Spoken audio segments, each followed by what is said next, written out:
காலைதோறும் புதியவை. விண்ணகத்தை நகர்த்தும். மே 7.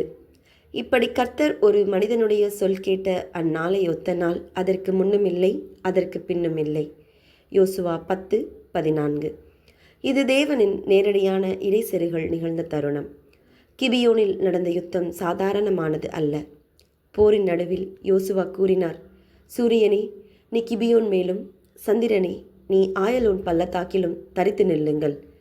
இது ஆணவத்தால் அல்ல, ஆவிக்குரிய உறுதிப்பாட்டால் உண்டான ஜெபம்.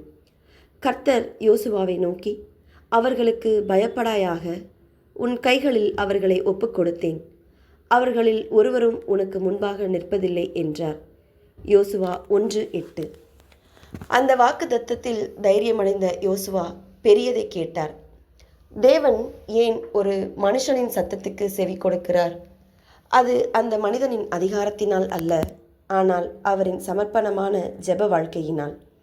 இந்த அனுபவ கதையின் ஒவ்வொரு வாக்கியத்திலும் மீண்டும் மீண்டும் சூரியனும் சந்திரனும் நின்றன என்று குறிப்பிடுகிறது. இது நிகழ்ந்ததை உறுதி செய்வதோடு அதன் முக்கியத்துவத்தையும் வலியுறுத்துகிறது. இது ஒரு யதார்த்த உண்மையான நிகழ்வு. வானமும் பூமியும் தேவனின் கட்டுப்பாட்டில் உள்ளது என்பதை இது நமக்கு காட்டுகிறது. இந்த கதையின் மறுப்பு சொற்கள் அந்நாளையொத்த நாள் அதற்கு முன்னும் இல்லை, அதற்கு பின்னும் இல்லை. இந்த நாள் வேறெந்த நாளையும் போல இல்லை என்பதை வெளிப்படுத்துகிறது. இது போன்ற நிகழ்வு ஒரு முறை மட்டுமே நடந்தது. ஏனெனில் தேவன் தனது மக்கள் மீது வைத்திருந்த அன்புக்காக இயற்கையின் எல்லைகளையே மாற்றினார். இப்படி கர்த்தர் ஒரு மனிதனுடைய சொல் கேட்ட அந்நாளையொத்த நாள் அதற்கு முன்னும் இல்லை, அதற்கு பின்னும் இல்லை. கர்த்தர் இஸ்ரவேலுக்காக யுத்தம் பண்ணினார். யோசுவா 10:14. நமக்கு ஒரு பாலகன் பிறந்தார், நமக்கு ஒரு குமாரன் கொடுக்கப்பட்டார். கர்த்தத்துவம் அவர் தோளின் மேலிருக்கும். அவர் நாமம் அதிசயமானவர், ஆலோசனை கர்த்தா, வல்லமையுள்ள தேவன், நித்திய பிதா, சமாதான பிரபு என்னப்படும்.